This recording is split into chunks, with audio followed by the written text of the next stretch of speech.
Let's get the top headlines today. We see top crypto exchange, that's Coinbase, that's based in the US. We see their shares are down on rumors that the Chicago Mercantile Exchange, that's a global leader in derivatives trading and clearing, is planning to introduce spot Bitcoin trading. So that's impacted the Coinbase shares there in the US market. Then we see Bitcoin dominance, that surged. This time, that's a measure of Bitcoin share of the entire cryptocurrency market. That's increased from 46% to about 54%. So we're seeing Bitcoin dominance there increasing in the market. Then we see crypto whales have moved 283 million XRP tokens at this time, and that's according to some on-chain data. So investors are wondering, where's all that going to? Is it going to be sold in the market, which will definitely impact the price? So those are the top headlines right there in the crypto space at this time. Well, crypto platforms, that's talking about regulation,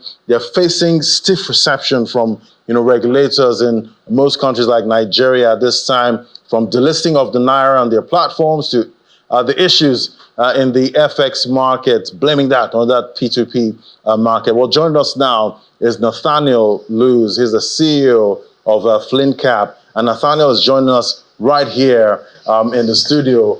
Great to have you, Nathaniel. Thank you. Nice to be here, Ladi. Yeah, so definitely it's all about regulation, and this was actually seen in 2023, 2022, when we're talking about the crypto industry. There was always that talk that regulation would come hard on this industry. Yeah. And right here in Nigeria, we're just seeing that playing out at this time. So talk to me about balancing innovation, because this industry is seen as an innovative industry, yeah, and regulation. Where do we get that fine line between the two of them? So the thing is, right, if we do not allow innovators to innovate, we won't see all the beautiful things we see in technology that we really do love. When the Wright brothers invented the first airplane, there was no flying regulations. Do you understand? So the way it is innovation is about doing new things, right? You can see Starlink, ability for people anywhere in the world to get internet by just putting a small mast on their roof, So if we begin to say, oh, everybody has to get a license, everybody has to do this, we begin to stifle innovations. And there's a reason why it looks like some countries are advancing in terms of technology, in terms of inventions, and some other countries are laid back. It's simply because some people operate in a framework where they're allowed to think freely. That's why I usually tell people that, jokingly, that Yaba no be Silicon Valley, because those are two different frameworks, right? Now, regulations now catch up with innovations over a period of time. So the regulators begin to learn and see, because innovators are doing things differently. And when we look at crypto, the entirety of the whole crypto thing is less than 20 years old. Bitcoin is just about 15 years or so. And if you try to use the regulations of the closest industry, which is banking and finance, to do crypto, you would run into issues, because banking and finance is like, it's been existing for centuries. So we can't just copy and paste on something that's like, it's Abu, that kind of it's definitely not easy, managing technology like cryptocurrency, where you can just send money from one place to the other at low cost, and at the same time those transactions might not be seen by everybody. You don't know who's sending what. So definitely there's that negative aspect of cryptocurrency, and definitely that's why we see the regulators, they're trying to protect users at this point. There's protection and there's stifling. You understand? And all innovative spaces have to do with trust. Like I said to you the other day, there's a reason why most startups all over the world want to incorporate in Delaware, even though they've never been to Delaware. It's because they trust the system of the US government regarding startups, right? They can come and say, if A happens, B will happen. If they sue a US company, there's no issue whether you are maybe from Zimbabwe or from Nigeria or something, they would get justice.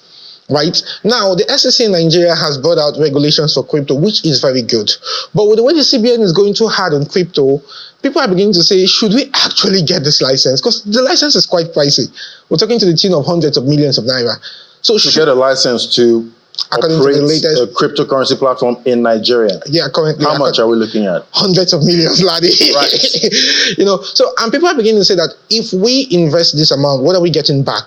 Is the environment stable enough in terms of regulations for us to invest this in getting the license? So what we're seeing with Binance at this point, how's that impacting, how investors out there, are looking at, investing in Nigeria at this point? That's in that crypto industry. Yeah, Binance, first off, is a very great country because Binance was technically, according to me, the biggest financial platform in the world, according to reach, right? So when you look at banks in Nigeria, you see banks in their national banks, the regional banks, their microfinance banks, and globally you see a couple of international banks. But it's hard to find one bank that has users in like 50 countries. And Binance actually surpassed that, offering financial services to people in multiple countries at the same time. So there's no way you're going to do that and you won't run afoul into a couple of rules in a couple of countries. Like they're currently having issues in the US, having issues in Nigeria and all of that, right? But now, it now has to do with where do we find the line?